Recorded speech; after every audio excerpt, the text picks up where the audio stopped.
Olá pessoal, meu nome é Elias Jabbour e vamos apresentar mais um episódio de Socialismo no século XXI.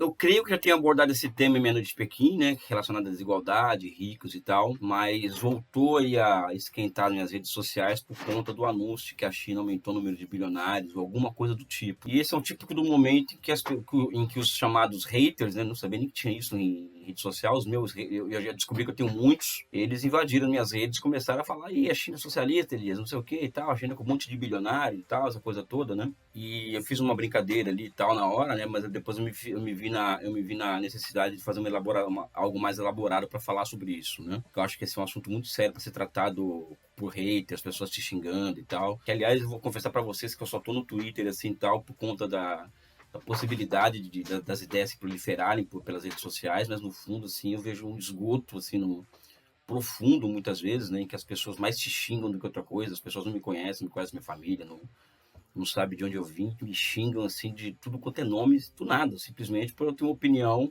heterodoxa em relação ao mundo, diferentemente da maioria dos marxistas, da direita, ou seja, eu consegui construir ao longo da minha vida intelectual uma visão própria de mundo, né? Isso envolve uma visão própria do socialismo também, né?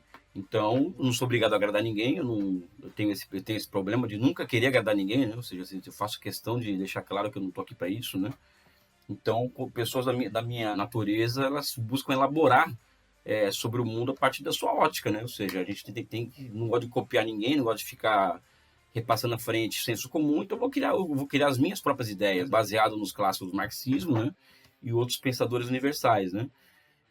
E esse tema dos bilionários e dos ricos sobre o socialismo, ele é um tema que ele é tratado muito no campo da moral, ou seja, é feio ter bilionários no socialismo, eu concordo com isso, acho que é uma coisa que ele beira a aberração, né? Ou seja, beira a indignação, você tem uma sociedade que se intitula orientada ao socialismo, conviver naquela sociedade com pessoas que acumulam bilhões, pessoas que têm nível de consumo de Nova York, como em Xangai e Pequim, você vê muito isso, as pessoas com nível de consumo até maior do que Xangai de Pequim, sendo que da outra ponta, apesar de estar melhorando muito, ou seja, a desigualdade na China é diferente dos Estados Unidos, né? Estados Unidos, as pessoas eram de classe média, hoje estão morando na rua. Na China, as pessoas mal tinham que comer umas décadas atrás, hoje elas estão subindo na vida, né? Mais lentamente evidente do que a ponta da sociedade, mas é um fato, ou seja, a China é uma sociedade desigual. Eu nunca escondi isso de ninguém, o livro trata dessa questão, né? Então, como tratar dessas questões? De forma científica, assim, sem paixão, sem passação de pano, como diz o outro, sem ódio ao Elias, né? Sem raiva de mim. Eu acho que nós temos que observar da seguinte maneira. Primeiro, o socialismo ele é uma experiência muito nova. Acho que essa é a primeira questão. Ela é muito nova, não existe uma receita prévia de como construir esse tipo de sociedade, e é uma sociedade que ela se desenvolve sob fortes restrições. Quando eu falo fortes restrições, é porque o Marx nos ensinou isso muito claramente. Nós não fazemos história em circunstância que nós escolhemos. Muito pelo contrário, nós temos feito história em circunstâncias muito adversas. Principalmente a China, que está envolvida em uma guerra comercial tecnológica, está sendo enredada praticamente um conflito aberto no Mar do Sul da China, né? Conflito bélico armado, ou seja, os americanos anunciaram por esses dias que vai entregar todo tipo de arma para Taiwan. É um regime que inclusive, um sistema que está sendo uma tentativa de cancelamento do mercado de semicondutores, que é aí que eu acho que é a grande luta de classes, eu já falei aqui. Então, esse tipo de experiência, condicionada por tudo isso, nós temos que ter um olhar do seguinte, olha, qual que é a contradição básica dessa sociedade? Ou seja, qual que é aquela contradição que, se ela não for solucionada imediatamente, essa sociedade poderá entrar em colapso? É a contradição entre a existência da China enquanto experiência de orientação socialista e imperialismo? Essa é a contradição que os chineses têm que lidar para poder existir, ou seja, uma questão existencial. Essa é a contradição? Ou é a contradição entre ricos e pobres na sociedade? Ou seja, é uma contradição que eu assumo que seja, a existência de bilionários e pobres. Essa é a contradição que faz a China, que poderá levar a China ao colapso? Aí eu acho que são dois pontos interessantes para serem colocados em questão. E o outro ponto que eu acho, né, que como é uma experiência muito nova, uma experiência que sai das entranhas do velho, e o velho domina o mundo ainda, o socialismo durante muito tempo ele vai reproduzir também o que há de pior no capitalismo. O velho vai insistir em viver diante do novo. vai insistir em viver, vai lutar contra o novo, né? Ele vai inclusive se reproduzir em meio ao novo. E é isso que acontece no caso da China. A China fez escolhas políticas na década de 90, escolhas muito difíceis. Essas escolhas permitiram o surgimento do setor privado a partir de um amplo processo de privatizações de empresas estatais ineficientes. Isso já surge uma casta de gente muito rica aí. E também alguns setores da economia, como o setor de Big Techs, alguns deles são controlados pelo setor privado, e é um setor que cresceu absurdamente nos últimos 10, 15 anos, gerando muitos bilionários somente nesse setor. São escolhas políticas que o país fez na década de 90 que levou, vamos dizer assim, a essa questão dos chamados bilionários. Né? E como enfrentar isso daí? Isso é uma questão que a gente vai falar mais adiante. Eu acho que primeiro temos que responder o seguinte: qual que é a contradição principal? Né? Ou seja, qual que é o aspecto dela? Né? Eu particularmente acho que essa questão que envolve a China e o imperialismo, ela é a contradição principal a se enfrentar hoje no país. Ou seja, ou se resolve essa questão, ou a China não vai adiante. Porque dela envolve a China conseguir alcançar os países capitalistas em matéria de produtividade do trabalho. Se ela não conseguir produzir os insumos para o 5G, por exemplo, ela não vai alcançar o grau de produtividade dos países capitalistas. Então, esse é o aspecto principal da contradição principal. Né? Ela conseguir alcançar. Quando a gente fala em 5G, pessoal, 5G não é de celular, não é computador, rápido, não é isso não. 5G ela é uma plataforma que ela eleva a 10ª potência a capacidade de uma economia ser planificada, inclusive. É uma tecnologia que coloca o socialismo em outro patamar. Então, acho que essa é uma questão que eu acho que é fundamental, eu assumo ela como uma contradição principal. Tá? Uma sociedade com bilionários é aceitável? Eu acho que não é.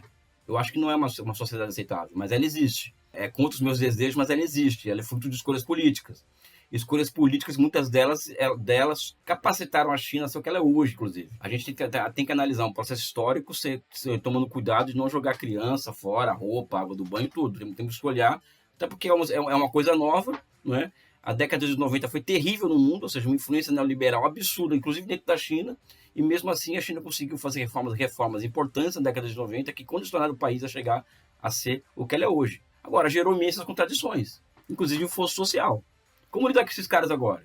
Eu acho que a primeira coisa, os bilionários, eles têm poder na China, eles se constituem uma classe para si, esses bilionários conseguem enquadrar o Xi Jinping ou o Exército de Libertação Popular? Não. Então, a questão do poder político está salvaguardada. Ou seja, os bilionários não mandam na China. Não mandam da China. Por um outro lado, esses bilionários, eles estão compostos em setores com poder de monopólio? Se a resposta for sim, eu acho que aí cabe uma preocupação.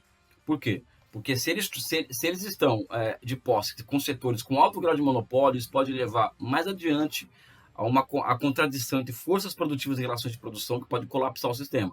Então, esses setores de monopólio, eles têm que ser retirados da mão dos bilionários, né? No mínimo regulados pelo Estado, mas ser lentamente retirado e ir para a mão do Estado isso daí. E é o que está acontecendo, ou seja, já existe uma ofensiva contra as Big Techs na China já há muito tempo. O Jack Ma, por exemplo, que é o cara mais rico da China, ele teve o IPO dele, o maior IPO da história, cancelado por ordem pessoal do Xi Jinping, uma semana antes do seu lançamento, ou seja, algo que nenhum país capitalista faria, e as suspeitas de picaretagem em torno desse IPO, ele teve que responder diante de um funcionário de terceiro escalão do Ministério das Finanças. Então, a China também passa por uma situação em que a desigualdade social é muito grande, e ela já está se transformando em uma contradição muito séria. Né? Então, já se começa uma ofensiva, entre aspas, contra esses caras. Né? Nós temos que ter a capacidade de identificar se existem setores dessa sociedade, desses bilionários, que são favoráveis à abertura da conta de capitais, porque a abertura de conta de capitais seria o fim do socialismo na China. Eu acho que aí sim, essa fração de classe deve ser eliminada como tal, ou seja, tem que deixar de existir.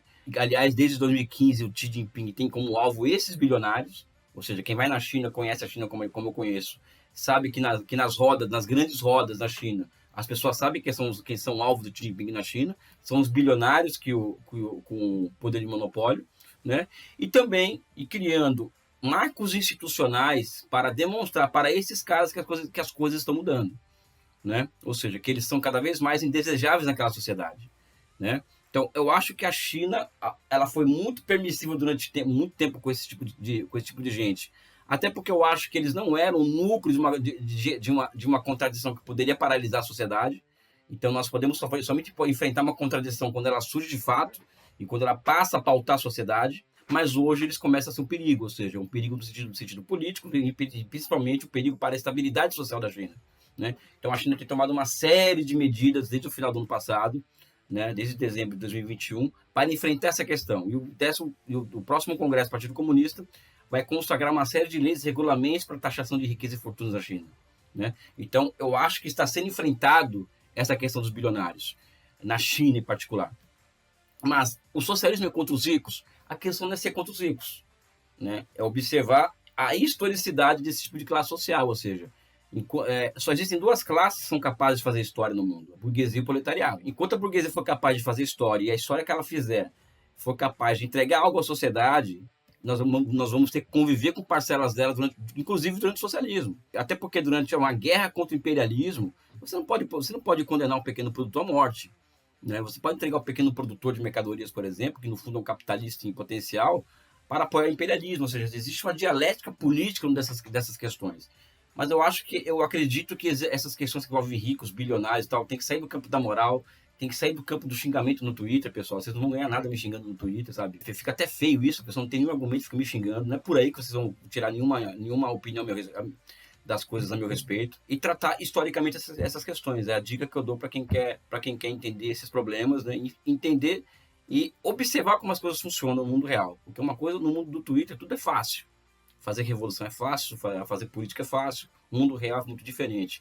E o mundo real, que eu falo, inclusive, de administrar um Estado que se orienta ao socialismo nas mais adversas condições, que são as condições do mundo de hoje. Ou seja, o imperialismo quer colocar fogo no mundo. Então, na minha opinião, é que eu falei no tweet, que deixou o pessoal... Eu falei, olha, eu não tenho medo de bilionário.